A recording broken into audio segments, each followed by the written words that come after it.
I was reborn on the day I found Yu Qinghe. This ungrateful disciple later betrayed me, framed me, ruined my reputation, made me a pariah, and ultimately met a miserable end. Yet it was also him who, when the demon clans mobilized en masse to plunge the world into chaos, single-handedly defended the northern continent's barrier, preventing the common folk from becoming prey to the blades. So given another chance, I didn't hesitate long, I still brought him home. Main text: my death in my previous life was sudden and abrupt. And rather pitiful. The little flower snake that bit me was common in our sect, mildly venomous, usually causing no more than 2 days of itching. Yet with me, it persisted for days without improvement. I went down the mountain to buy medicine, only to discover prices had skyrocketed during my years of seclusion. I couldn't afford anything. In the end, a kind passerby paid for my medicine. But not only did the swelling refuse to go down, I also developed a fever. When I woke from a hazy sleep, I found myself back on the very day I'd found Yu Qinghe. So I really had died. I still don't know if the snake's bite killed me or if I was poisoned by some unscrupulous merchant's medicine. But dwelling on it won't help. Since heaven granted me a second chance, this time I'll reclaim everything that belongs to me. Just kidding. I have nothing. Nothing in this world truly belongs to me. Sigh. Resigned, I sighed and hoisted the half-dead little rabbit onto my back. My apologies, the venerable ancestor who resurrected me, or whatever immortal or deity responsible. I'm no great shakes, just hoping to live out my days peacefully. To be fair, I really do have a blood feud with Yu Qinghe, that little bastard who sold out his principles for profit and betrayed his friends for lust. In my past life, I did nothing wrong to him. I saved his life, fed him, clothed him, taught him cultivation techniques, and guided his training. He possessed extraordinary talent and surpassed me within a few years. Yet I never harbored jealousy or tried to keep him. I even actively introduced him to higher-level masters within our sect. A master like me? You'd be lucky to find one even with a lantern. All that happened was, during those years we lived side by side, I developed a tiny, fleeting romantic feeling for him. Yes, I'm male and into men. So what? I never flaunted it publicly, never crossed any boundaries with him. Is it wrong to just fantasize? Besides, when I later discovered he was straight, that little nurturing mindset of mine quickly fizzled out. Somehow, in his version, I became this desperate clingy stalker who even killed his childhood sweetheart over him. Pfft, what childhood sweetheart? He was already past that age when I carried him home. I became a murderous traitor, my name dragged through the mud.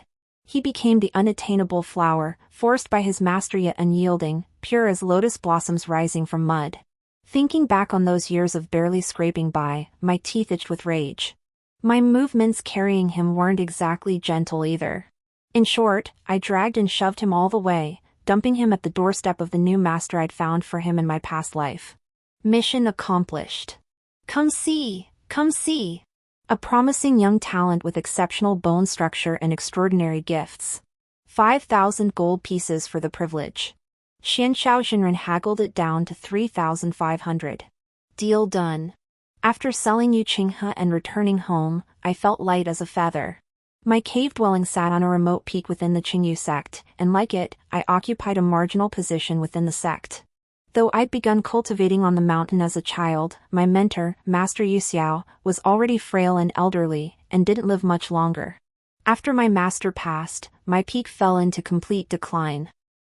Even with the care of senior brother Xianxiao and my own relentless cultivation, my strength remained unimpressive. That's why I kept Yu Qinghe, partly hoping to restore my lineage's glory and make a name for myself. Unfortunately, fame did come, but it was infamy. My master must be cursing me from beyond the grave. But now, it's not too late. All I need to do is destroy that pile of things. I hurried back to my humble abode, stepping into the courtyard with practiced ease, only to find someone unexpectedly present. Startled, I recognized the face as somewhat familiar. What are you doing here? This doesn't add up.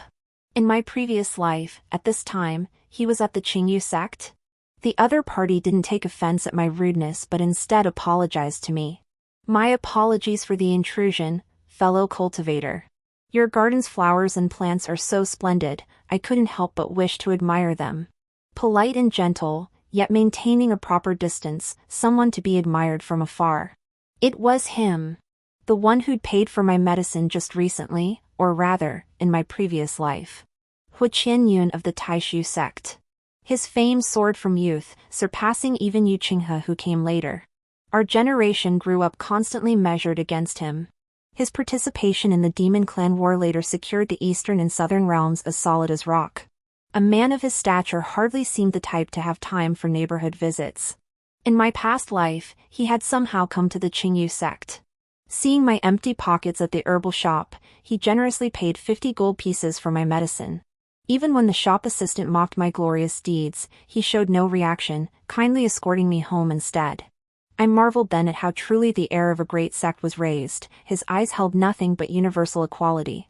Sadly, that kindness didn't buy me 2 more days of life. But this time, at this moment, why would he be here? I'm currently traveling to study, visiting major sects. The Qinghe sect is the foremost sect in the Qishan region, so naturally I came seeking guidance. Before I could ask, Yu Qinghe began explaining. Seated in the courtyard under the perfect sunlight, his white robes glowed, making him look like a deity descended from heaven, radiant and luminous. Oh, I see. Who was he trying to fool? If the esteemed young master who were truly traveling for studies, every sect within 10 miles would have heard about it. I hadn't heard a whisper, neither in my past life nor this one. He was too peculiar. Could he be reborn too? But if he was reborn, why come find me? Your flowers are truly splendid, fellow cultivator. I've never seen such plump blooms before, and their colors are beautiful. His eyes sparkled as he gazed at the flowers filling my courtyard. And there are even transparent ones. These plump ones aren't actually petals, strictly speaking, they're leaves. Oh. Shall I give you a few pots? 50 gold pieces. That should cover it. Though he'd done me a favor, I just died once. I still felt resistant to anything that strayed from the path of my past life. And he seemed to see through me once more. Forgive me, fellow Taoist.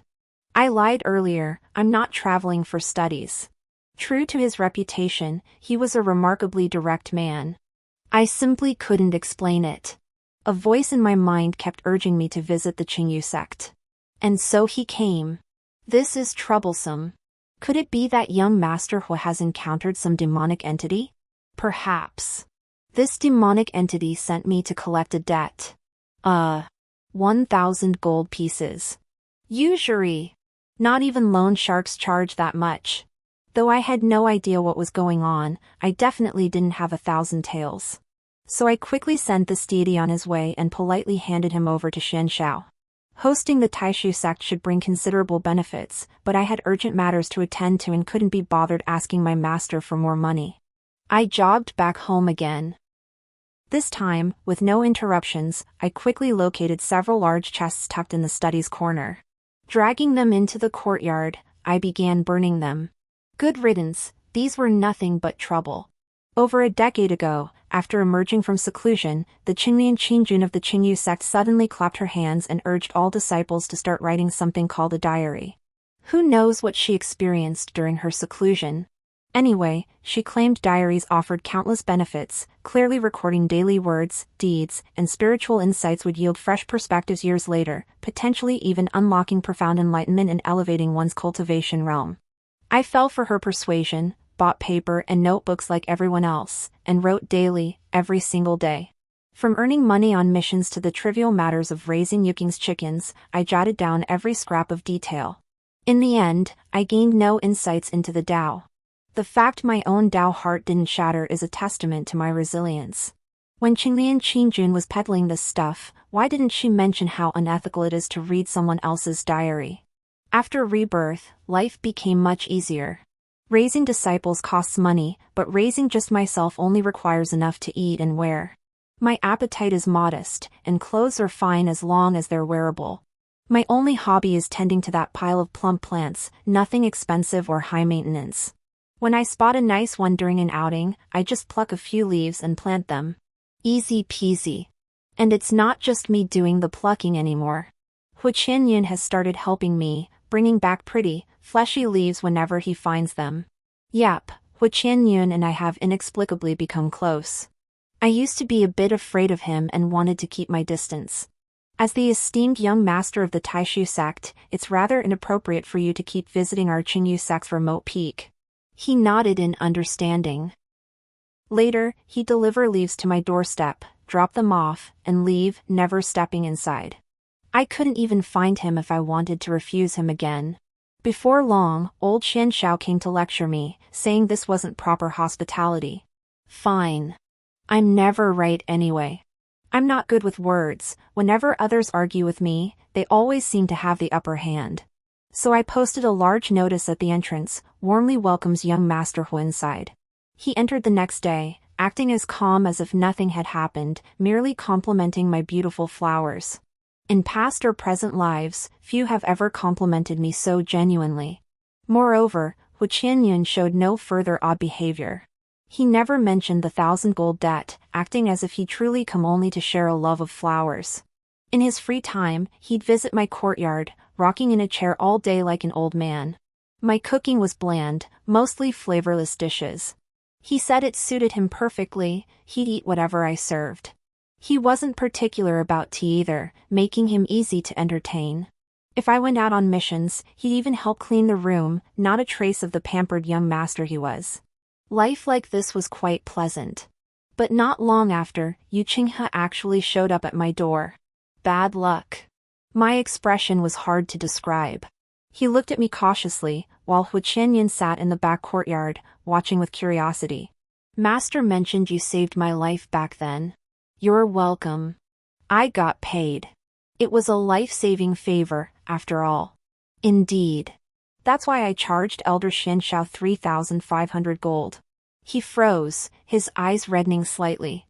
Probably hadn't expected his life was worth only 3,500 gold. What can I say? That was the price your master paid. But, a drop of kindness deserves a spring of gratitude. Young friend, this approach may not be appropriate. Hu Qianyun spoke up behind us, bluntly. The one who saved you was Xian Xiao Jinren. Since you entered his door, you are his disciple. You should repay his kindness. Running off to say such things, where does that leave your master? And where does it leave Lord Songbing? That wasn't my intention. But that's exactly what you're doing. Well said. It felt good to have someone speak up for me. I slammed the door shut without hesitation, leaving the stunned figure outside. In my past life, I brought Yu Qinghe home and told him, since you've entered my door, you are my disciple. I will cherish and protect you from now on. Together, we offered incense to our master and informed him that I too had become a master. Yu Qinghe was very obedient. Though slightly older, his extraordinary talent allowed him to learn everything with astonishing speed. As a novice teacher, I spared no effort to give him the best, personally overseeing every detail with utmost dedication. He distinguished himself at the sect's grand trials. Elders from various high-ranking families immediately extended olive branches, promising him countless benefits for joining their peaks. Yet he solemnly told me, "You are my only master in this life. I will go nowhere else." Heavens, that sounded awfully like a confession. That was when my superfluous and ridiculous thoughts first took root. Master-disciple relationships are indeed improper, yet history records instances where such bonds blossomed into romantic partnerships. When mutual affection exists and both cherish each other, as long as they endure to the end, the master-disciple label merely adds a touch of intrigue to their tale. Besides, I wasn't much older than him. This small gap, this minor obstacle, if he wouldn't abandon me, I'd brave mountains of blades and seas of fire. But later I learned why master-disciple relationships are despised. The master's position grants all the advantages. The disciple, bound by seniority, dares not resist. Worse still, some are subtly guided in that direction from childhood, trapped without realizing it. Yu Qinghe's feelings for me were merely a mix of gratitude for saving his life and respect for his teacher. His refusal of others' advances was likely just a reluctance to change his environment. He depended on me, respected me, but it was nothing like the love I felt for him. Besides, he'd always been popular with the female disciples in the sect. In his first few years after entering the mountain gates, perhaps due to shyness, he hid behind me, afraid to accept their advances. But when a woman pursues a man, it's like a thin veil, persistence eventually catches his eye. The girl rumored to become his beloved childhood sweetheart was Yao Zhu, daughter of the Taoist lord of Chaoyuan. That Chaoyuan fellow was truly infuriating. I suspect their family upbringing must have been severely flawed. This man is a brute, petty to the core, holding grudges over the slightest slight. His greatest flaw is his mouth. Had he been mute, his reputation would be vastly better. Even when my master, immortal Yu Xiao, was alive, he and this man couldn't stand each other, frequently brawling. Even after my master passed, he dared to spout nonsense at the funeral hall, enraging me to the point where I publicly fought him, risking my life to leave a scar on his face. Had it not been for Xuanxiao's protection, that villain would have exacted his revenge on me long ago. Yet this very man has a delicate daughter. True to her father's ways, she spent her life dedicated to annoying me. When I learned she was courting Yu Qinghe, I felt conflicted and displeased. So I turned to him and explained my strained relationship with my master and the Lord of the Primordial. Yu Qinghe agreed to keep his distance from Yao Zhu. But over time, even the most cold-hearted lad couldn't resist such tender charms. And the girl was so sweet and pretty, her reddened eyes like a rabbit's when she cried. How could he resist? Over time, he even started urging me not to hold a grudge, insisting his family was just a bit blunt. He should hear himself talk. Hu Qianyun, now that was blunt. Running into a funeral hall to insult the deceased? That's what you call a scoundrel. But what could I do? I was a grown man, how could I cry like a girl? From the moment he defended Zhao Yuan's innocence, the unspoken affection in my heart scattered. He had found a girl he loved. With such clear feelings, why should I persist in futility? He disregarded his master's humiliation for his lover's sake. Our paths had diverged. An old tree cannot bloom anew. Gradually, peace returned. Entrusting him to Master Xianshao felt like the best arrangement I could make. Yet it seemed from that moment onward, our master-disciple bond began to fade. When we crossed paths at the sect, Yao Zhu was always by his side. I had no desire for small talk. Later, even during holiday visits, Yao Zhu insisted on tagging along. He asked me to be understanding. What gave him the right? Though I wouldn't hold it against an innocent girl, I wasn't so patient as to tolerate her jumping in my face. You needn't come anymore. I told him sincerely, yet he reacted as if grievously wronged. Why must you always take it out on Yao Zhu? It's ancient history, and she wasn't the one who erred. She's innocent. She's innocent, so I haven't troubled her. Is it my fault I don't want to see her? Turns out it is. Once, Yu Qinghe dropped by unexpectedly. I wasn't home, and he found my diary. So embarrassing. His gaze was filled with disbelief, incomprehension, and heart-wrenching sorrow, maybe even a touch of physical revulsion. Maybe you should skip ahead a few volumes. Seriously, I wrote that I wouldn't like you anymore after you fell in love. But he didn't listen. He was mortified, as if standing on my floor dirted him. He stormed out like a whirlwind. See? Diaries really aren't good things. Diaries? I've heard of them. Some disciples at Taishu sect insist on keeping them, saying it cultivates character. Humph. Songbing seems to have a different perspective? No, nothing to say. Hu Qianyun visited quite often. It felt like he spent all his free time here, except when he was out exorcising demons and protecting the way. Besides flowers, he'd bring other gifts too, like the Taishu sect's special rice cakes from the dining hall. They weren't expensive, but I mostly couldn't stand them. The peanut candy was too bitter, and the walnut cookies made my mouth tingle. Seems Songbing is hard to please. Yeah, my master says the same. I've been a picky eater since childhood, disliking many foods. Once, after forcing myself to finish a meal, I even got sick. But Hu Qianyun found a new direction beyond tending flowers, dedicating himself to discovering foods I enjoyed. Whenever he came across delicacies, he'd bring me just a tiny bit. Only a little, enough for a taste without making me feel sick. Even when I disliked something, he never held it against me. Instead, he joined me in critiquing its merits and flaws. If I liked something, he'd procure as much as I desired. Never in 2 lifetimes had I been treated this way. For a moment, I felt my head spin, but thankfully, my clarity returned swiftly. He was far more unattainable than Yu Qinghe. This current behavior was likely just a passing whim, a casual game. Or perhaps that mysterious voice had piqued his curiosity, stirring his desire to investigate. Either way, when he grows tired of this, he'll leave naturally. The same goes for me. Qingyu sect isn't where I'll stay long. Yu Qinghe did return several times afterward, but each visit found Hu Qianyun stationed in my courtyard, sparring with him point blank. Gradually, he stopped coming. These past years, his momentum has surged even beyond what it was in my previous life. Not only within Qingyu sect, but across the entire cultivation world, he's become a disciple of renown. Indeed, without me, his shameless master, he learned faster and better under old Xuanxiao's guidance. He even began to show signs of leading the Qingyu sect to greater heights. Even Hu Qianyun, who disliked him, acknowledged that he was a rare talent in cultivation and would surely achieve great things in the future. As for romantic affairs, he remained just like in his previous life, beloved by a host of senior and junior sisters, Yao Zhu naturally included. I'd assumed she'd persevere and win his heart this time too. But things took an unexpected turn. Yu Qinghe avoided Yao Zhu like the plague, stopping just short of erecting a protective barrier against her. That's odd. Doesn't he like sweet girls anymore? They probably have some history. Huh?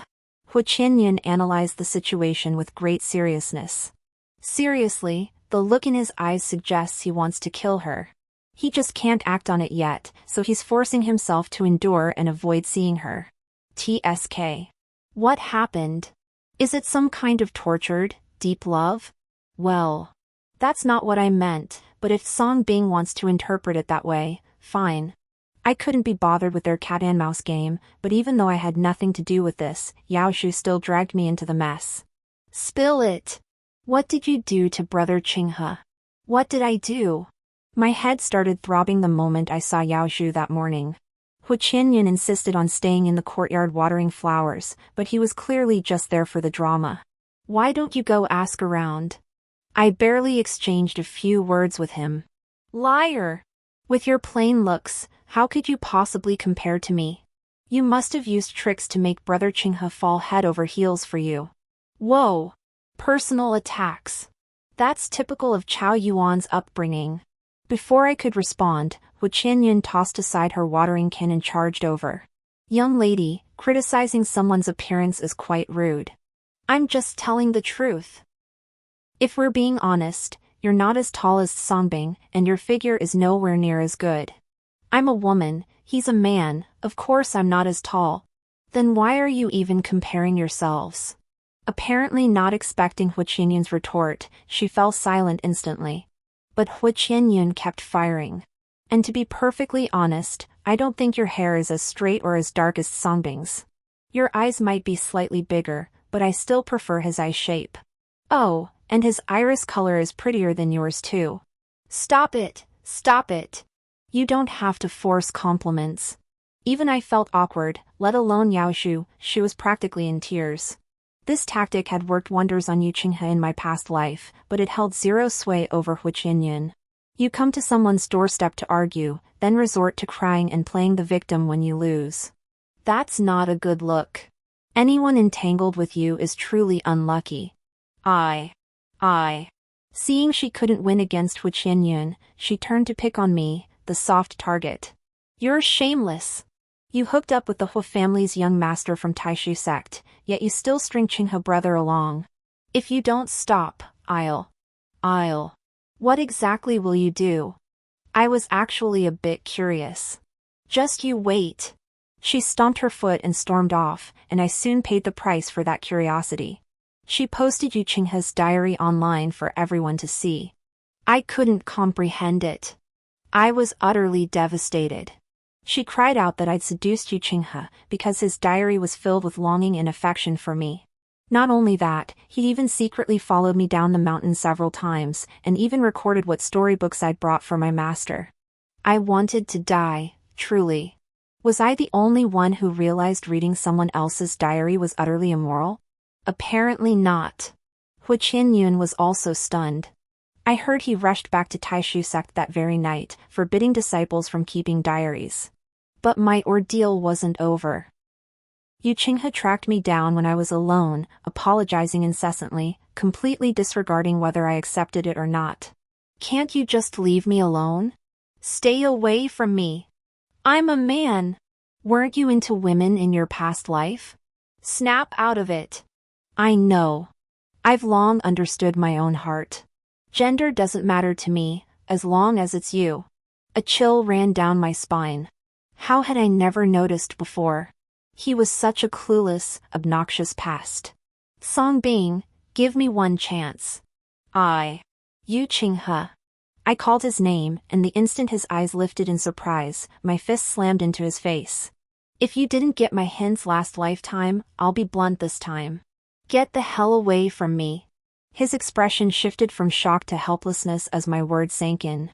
I don't know what happened to you later, what you went through, but if possible, don't bother me this lifetime. I don't have time for your reformed rogue act. Why? You clearly liked me. It was my fault before, I misjudged Yao Zhu. I'll make her apologize to you. We finally get a second chance. This time, we can be together, okay? No. I want to live a few more years. To avoid him clinging to me again, I had no choice but to carry Hu Qianyun with me. But Yu Qinghe wasn't coming, and that old fool Xianshao started showing up uninvited again. It's fate, you know. You saved him back then, and now Qinghe has pledged herself to you. Truly a beautiful story. Master Uncle. Get your facts straight, I'm the victim here. He's stalking and harassing me. This totally violates sect regulations. Not at all. The rules only forbid harassing female cultivators. So I deserve this? You're male, no big deal. Besides, once you two become Dao companions, everything will be fine. Qinghe must have fallen for you at first sight all those years ago. I never saw those little feelings hidden for so long, haha. I can't argue with you, Hu Qianyun. Hu Qianyun, come here. Hu Qianyun immediately stepped in front of me, sweeping his robe and flicking his sleeves as he sat down, as if bearing the weight of the entire Taishu sect. True immortal Xianshao, forgive my impertinence, but your earlier words did not reflect your true thoughts. Huh? You know full well Yu Qinghe's actions were improper. Speaking of it would bring shame, so you wanted Songbing to swallow her pride and quickly establish their Dao mate status to cover for Yu Qinghe. I only wished Songbing well. Qinghe is such a fine young man, Songbing won't suffer with him. Young Yu might be acceptable, but Songbing dislikes him. Your actions amount to coercion. What's there to dislike? What's wrong with Qinghe? Disliking someone requires no reason. But Songbing has been alone all these years. Having a Dao companion wouldn't be so bad. He isn't alone. But he isn't alone. Hu Qianyun repeated firmly, refusing to budge. Xianshao glanced at him, then at me, and finally sighed before leaving.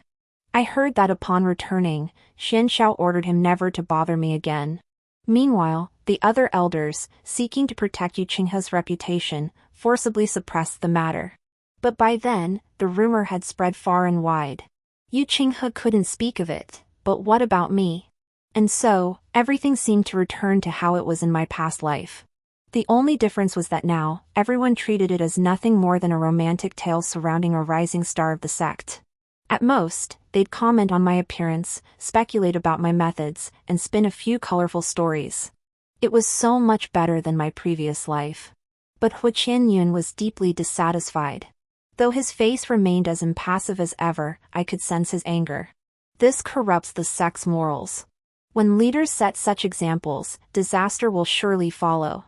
I know. I wasn't planning to stay long anyway. Truly? He sprang to his feet, then sat back down immediately upon realizing he'd startled me. Are you absolutely certain? Absolutely certain. I just have unfinished business. Less than a year remained until the demonic war of my past life. What else? I'll help you. Excellent. That's exactly what I was waiting to hear. All those years of tending his flowers hadn't been in vain. After the great war of my past life, the West had fallen. It was a thorn in my heart, a demon haunting my soul. Countless lives were lost, and though the various sects later mounted a counterattack, they were severely weakened. At the time, Yao Zhu's contingent happened to be deployed there. After the fall, I heard Xian Shaoxunren and Yu Qinghe held the front lines while I and other Qingyu sect disciples were dispatched to reinforce the West. The battle raged chaotically. With my average strength, I couldn't fight in the most perilous zones and mostly tended to the wounded in the rear. Coincidentally, Yao Zhu found herself in a similar situation, also working within the logistics team. Then the northern barrier stabilized, and the western defenders launched their counterattack. After the counterattack concluded and the battle was won, Yao Zhu vanished. Everyone assumed I had killed her. Just thinking about it makes my chest ache with rage. That's insane! Where would I have found the time? I was wrapping Zongzi with the medical team while she was making dumplings with the logistics squad. I was on one side of the battlefield, she was on the other. Was I supposed to leap across the entire trench to kill her? Master Xian Shao didn't believe it either. He said that even though I didn't get along with Zhao Yuan, my character was beyond reproach. I wouldn't kill someone's daughter just to vent my anger. But then, his precious disciple undermined him. Yu Qinghe's reasoning was that I was unrequitedly in love with him, so I'd harbored murderous intent toward Yao Zhu for a long time. If anyone didn't believe it, they could just go dig through my diary. The moment he said that, the entire room erupted in an uproar. I was among the stunned onlookers. He truly wanted me dead. He intended to socially annihilate me before everyone. So I proposed a direct solution. Why not use the soul scanning technique? Start from Yao Zhu's last appearance and examine my memories. Wouldn't that prove whether I killed her? Though it would drain my cultivation and risk brain damage if taken too far, a broken mind was preferable to public execution. Yet Yu Qinghe wasn't satisfied. Kneeling before the elders of every peak in the sect, he swore an oath. If his words proved false, he would sever his own heart meridian and disperse all his cultivation. His eyes blazed crimson as he cursed, teeth clenched as if he longed to devour my flesh and break my bones. I was momentarily dazed. Did he truly hate me this much? I was the one who saved him.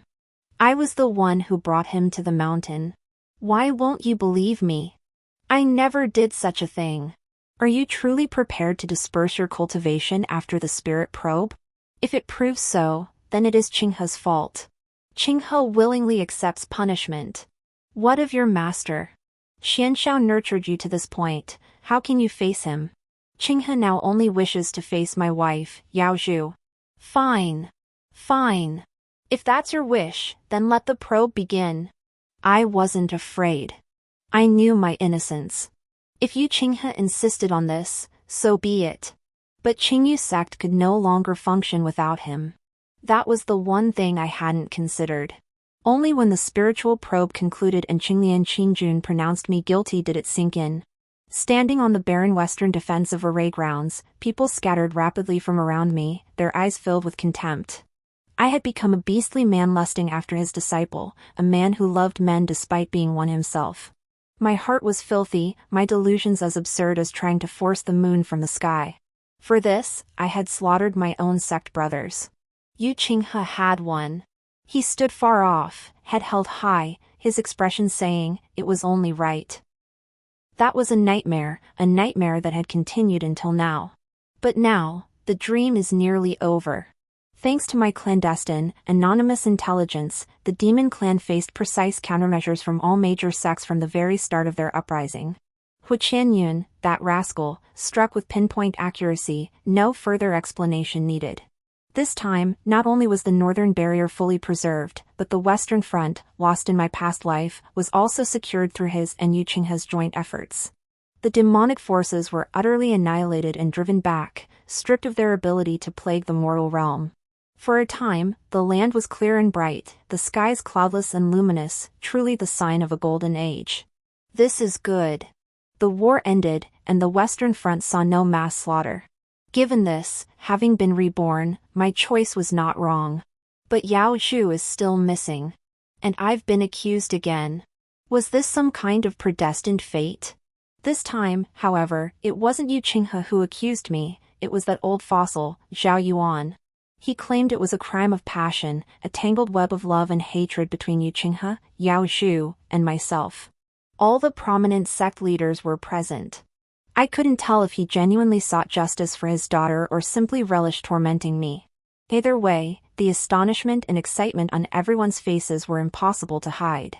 What a story! Dare you deny it? Of course not! Yu Qinghe and I barely exchanged a word. Humph. Lies. Everyone in the sect knows you've been obsessively pursuing young Master Yu and clashing with my Yaoer for ages. 3 people make a tiger, a chorus of voices melts metal. What a decline in morals! I had a torrent of insults ready, but the flood of words left me speechless. After choking on my anger for a moment, only one phrase burst out, Hu Qianyun. Yes, I too have a question for the entire Qingyu sect. Hu Qianyun, receiving the signal, immediately stood beside me. Did none of you actually see that I was here first? Exactly! Help me yell, huh? The day Songbing saved young friend Yu, I arrived at your Qingyu sect before dawn. I waited in Songbing's courtyard all morning. Young friend Yu hadn't even woken up yet. Even if we're talking about love at first sight, I was the one who saw him first. A chorus of wah erupted around us. Several elders from the Taishu sect finished their gasps and immediately applauded in support. I clearly arrived first. I was the one who spoke to Songbing first. I was the one who gave him gifts first. Half the flowers in his courtyard are mine. I spend more time at his place than at my own home. And yet you dare spread rumors about him and Yu Xiaoyu? What about me? Are you all so arrogant? Arrogant might be a bit much. All right. Hu Qianyun nodded in agreement with my suggestion and rephrased his accusation. Are all of you blind? His outburst had a powerful effect, not just on Chao Yuan, but on me as well. That day, Chao Yuan's accusations were halted. It wasn't just because Hu Qianyun suddenly stepped forward to declare his feelings, but also because Yu Qinghe soon relayed news they had discovered Yao Zhu's whereabouts. She wasn't dead, she'd merely fallen for the demon lord's son while guarding the front lines. Yes, while everyone else was fighting tooth and nail for the war effort, she'd been secretly rescuing demons. All under the noble pretext that every life is precious. And she'd even started a romance with him. She whimpered that Yu Qinghe had wronged her, claiming she'd thrown caution to the wind just to spite him. She'd even planned to elope with him. Same as above, it was all to spite Yu Qinghe. Yu Qinghe bears full responsibility. But Yu Qinghe is now a rising star in the sect, having distinguished himself in battle. He personally captured both Yao Zhu and the demon lord's son, making him a major hero. Even strangers shout, young Master Yu's character is beyond reproach. So he's actually not in too much trouble. At worst, it's just another scandalous affair, and I might get a bit of the blame shifted onto me. Qingyu sect handled it swiftly. Since Chao Yuan had already made this public, a private settlement was impossible. Thus, Lord Qingnianqin swiftly announced the verdict: Chao Yuan and his daughter, for conspiring with the demonic race, would be subjected to bone extraction and marrow cleansing, stripped of their cultivation, and expelled from the sect. Truthfully, I hadn't expected Lord Chao Yuan to be convicted as an accomplice. After all, he'd risen to elder status and served the sect in countless ways. But when the sect master declared he'd knowingly colluded, that settled it. No one questioned it. Given Chao Yuan's character, the days after his punishment would likely be his most miserable. Indeed, it unfolded with the same clean efficiency as in my past life. I'm honoring my promise to Hu Qianyun and preparing to leave the Qingyu sect. But since I'm the last of the Yuxiao lineage, I need to find my master to process the paperwork. That's when I ran into Yu Qinghe again. He was here to leave the sect too. Oh dear, this is a loss the Qingyu sect can't afford. I knew you'd come. He knelt before the old man's door, as if waiting for me. The Qingyu sect, glittering on the surface, yet filled with hypocritical pretenders within. You've even dragged senior brother Xian Shao into your criticism. Then he's exempt. This time, he was surprisingly compliant. I've long been prepared. Once the war ends, I'll depart. Oh. What does it matter to me? I worship my own deity, he walks his own path. In my past life, it was the same.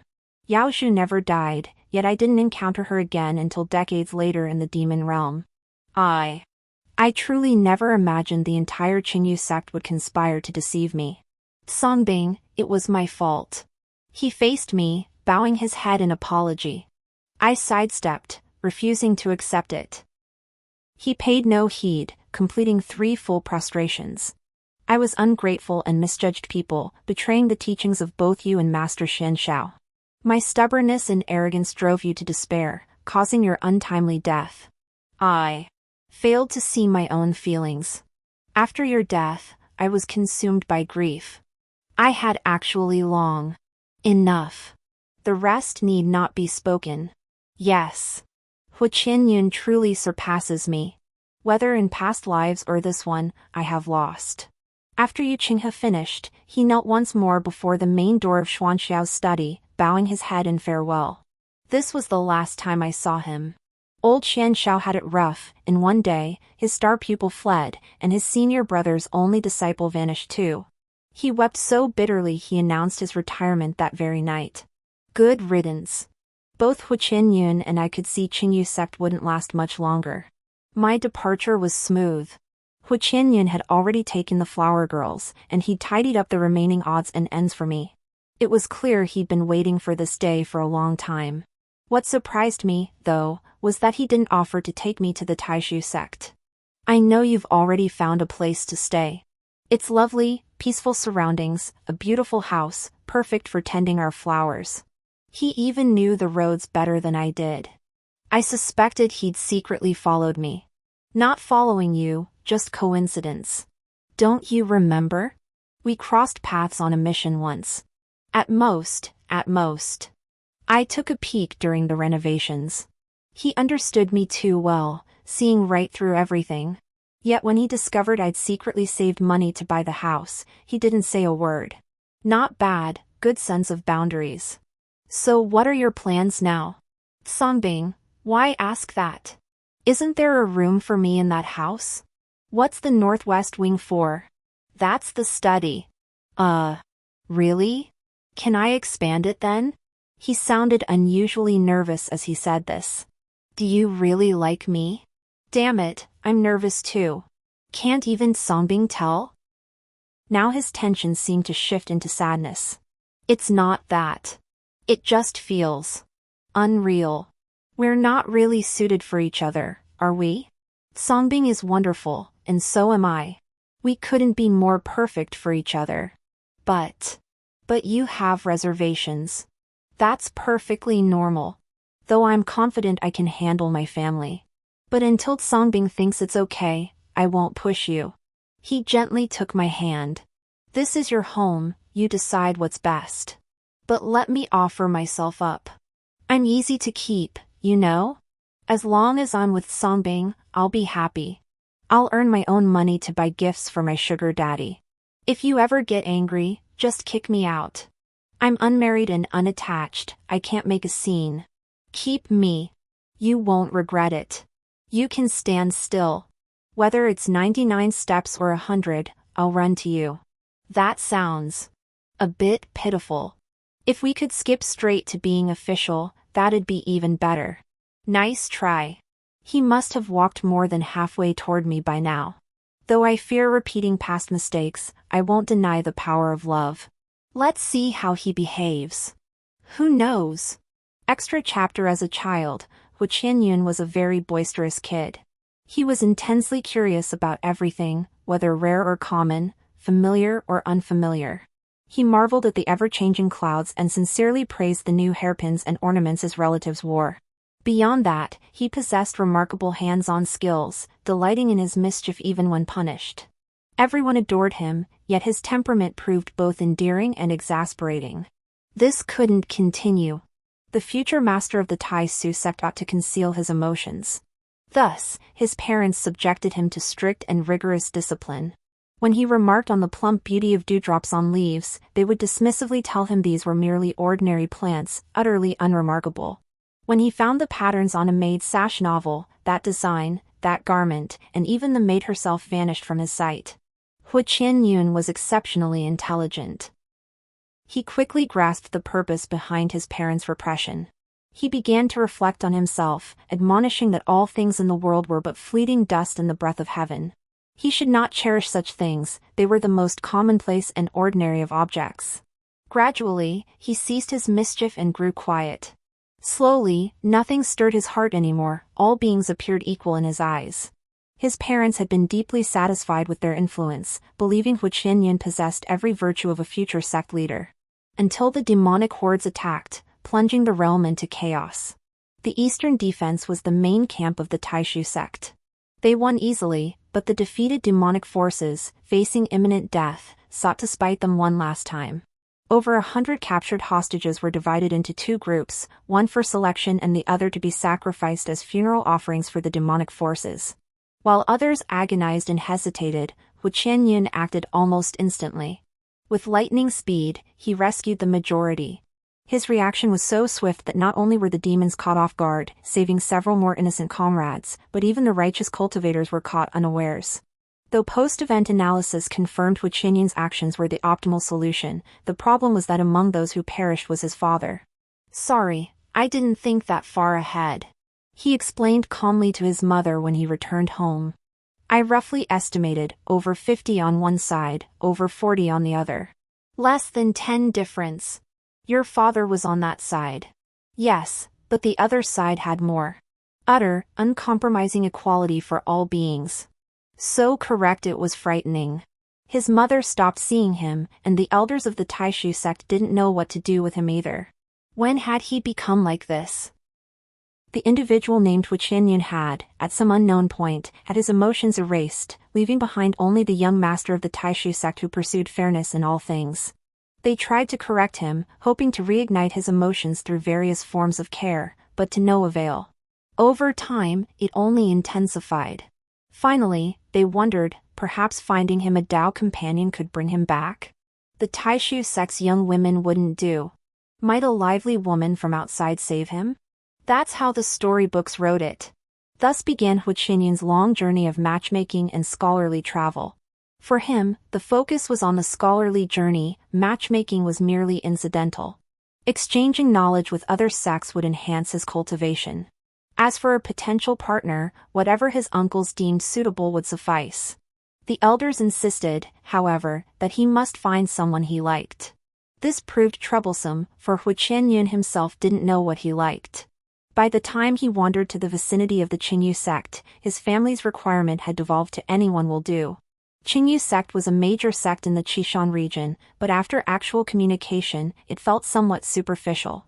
After staying a few days, Yu Qinghe prepared to depart for his next destination. Before leaving, he visited an herbal shop to restock medicinal herbs and happened upon someone so penniless they couldn't even afford a bottle of wound medicine. This was precisely the moment to lend a helping hand. He pulled out 50 gold coins to cover the cost. The man thanked him, his eyes sparkling brightly, beautiful eyes, though they only accentuated his sickly pallor. The down-and-out cultivator's right foot was slightly raised, swollen around the ankle. Walking back would likely be a struggle. Since he already offered help, he might as well see it through. He offered to escort him home. The man hesitated, but before he could respond, the shop assistant stepped in, warning him to be wary of attracting unclean entities. It turned out the cultivator across the street harbored a fondness for men, had become entangled with his own disciple, and had even caused a fatal incident over it. Yet this conflicted little with his own assistance. To him, it was simply seeing someone struggling to walk and offering a helping hand. So he politely escorted the man home. The cultivator was named Songbing, also a member of the Qinghe sect. His cave dwelling was remote, and due to past words and deeds that had earned him the disdain of his peers, he hadn't ventured down the mountain in quite some time. He didn't know the herbal shop's wound medicine had long since changed its formula, and the price was different too. He didn't even recognize him, never imagining he was the renowned Yu Qinghe. Entering Songbing's courtyard, Yu Qinghe saw it filled with flowers. They were a variety he'd adored as a child, plump leaves shimmering with hints of blue or purple, utterly charming. But after a while, they'd turn ordinary green, and everyone around him insisted they were just common weeds. "Do you like them? Would you like me to give you a few?" The flowers here were robust, each plant strong and beautiful, full of charm. "Thank you, but no need." If I took them, they'd likely wither and lose their beauty soon enough. They parted politely, and Song Bing limped back into the house. Hu Qianyun descended the mountain and bid farewell to the elders of the Qingyu sect the next day. He had many places to go. To him now, Song Bing was but one among countless others. Yet, perhaps because he hadn't seen those lovely flowers in so long, he felt a pang of nostalgia as he left Qingyu sect. Unable to resist, he took a detour to the courtyard from the night before. Maybe I should take a pot back. That would be good. His family had always worried about him. If he could bring something back, they might feel there was hope for him. The small courtyard remained unchanged from yesterday. He knocked for a long time, but there was no response. He pushed the door open and saw the face he remembered from yesterday, once quite pretty, now utterly drained of life. Song Bing was dead. In just one night. A few people from the Qingyu sect arrived, making a racket as they prepared to carry the body out and clear everything away.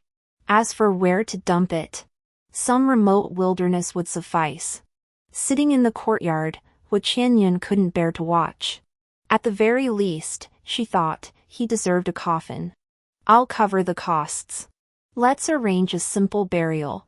The visitors immediately launched into gossip about Song Bing's glorious deeds in life, concluding with a pointed remark: such a corrupt individual was unworthy of the Qingyu sect's ancestral hall. Young Master Hu mustn't be deceived. I'm not deceived. It's a pity. Song Bing's clothes were worn to a pale whiteness, yet immaculately neat. He must have dressed carefully last night, feeling presentable before leaving.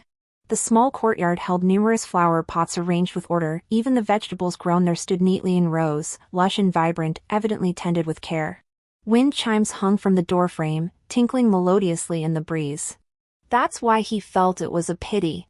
Even in poverty and rejection, Song Bing had truly strived to live well. Hu Qianyun bought him a coffin, found a place for the wake, arranged the funeral rites, and paid for the cremation. All told, it cost 950 gold pieces. During the wake, only one old man came to mourn. He wept bitterly all day before being taken away by his disciples. At the burial, even his influence proved useless. The Qingyu sect shunned this man like a venomous snake, adamantly refusing to allow him to be buried within their grounds. Still, Hu Qianyun suspected Song Bing wouldn't have wanted to stay there anyway. His intuition was usually spot on. The Qingyu sect harbored no deep-seated hatred toward Song Bing. If anything, it felt more like fear. They had something to hide. He brought back the memorial tablet and urn. After all, these things couldn't be disposed of carelessly. The elders' gazes toward him grew even more fearful. What's the problem? He was a person, meeting their requirements. Too bad he was dead. He also brought home all of Song Bing's belongings. This time, no one dared call them weeds. He tended to them diligently for a month, yet the flowers still faded to green. Perhaps his methods were wrong? Rummaging through the items he'd brought back, he discovered numerous diaries. A tradition of the Qingyu sect, he understood. Though reading someone's private thoughts was impolite, the person was gone now, they couldn't blame him. Besides, there might be secrets to mastering flower cultivation within. Hu Qianyun read them, becoming engrossed as if reading a storybook. Song Bing seemed taciturn, yet in her diary, she chattered endlessly about everything, a real chatterbox. She complained about the cafeteria's awful food, grumbled about how penniless she was, and even haggling over 10 gold coins while helping her master's disciple carry things down the mountain was worth recording. All those moments that had faded in Hu Qianyun's eyes, reduced to mundane routines, regained meaning through Song Bing's words. Yes, the flowers were lovely, their colors beautiful, truly something to be happy about. The fiery sunset clouds today were nothing short of spectacular. Finally getting to eat something delicious lifted his spirits, everything looked beautiful. Life should be like this. Peanuts are so awful, why does the cafeteria serve them every day? Hu Qianyun thought, what a pity. If he tasted the peanut candy from Taishu sect, he'd surely change his mind about peanuts. The transplanted flower has taken root. Great, now I can water it without worry. Hu Qianyun nodded with relief. Wonderful, the little flower survived. Zhao Yuan is so annoying. Can't he just shut up? Indeed. Come to think of it, Hu Qianyun didn't enjoy listening to certain elders' lectures either. Later, Songbing began taking on disciples, and the diary transformed into the growth chronicle of a certain youth. Like a doting parent, he recorded every shining moment of the child's life. Gradually, it evolved into a one-sided record of unrequited affection, bitterly and sourly confessing his hazy, unspoken feelings. Yu Qinghe, so this was the person Songbing had loved. Hu Qianyun knew that name. A rising star of the Qingyu sect, they'd crossed paths briefly during the Demon Clan War. When Songbing passed away, Yu Qinghe was away on a mission, absent from the Qingyu sect. Upon returning and learning his former master had died, he came straight to Hu Qianyun demanding something without a second thought. Hu Qianyun seldom held strong likes or dislikes, but his instincts told him this man was no good. Yu Qinghe's reason for demanding his master's belongings wasn't out of remembrance or remorse, but the same rhetoric as everyone else. Songbing's conduct was improper. How could she enter the Tai Su sect's ancestral hall?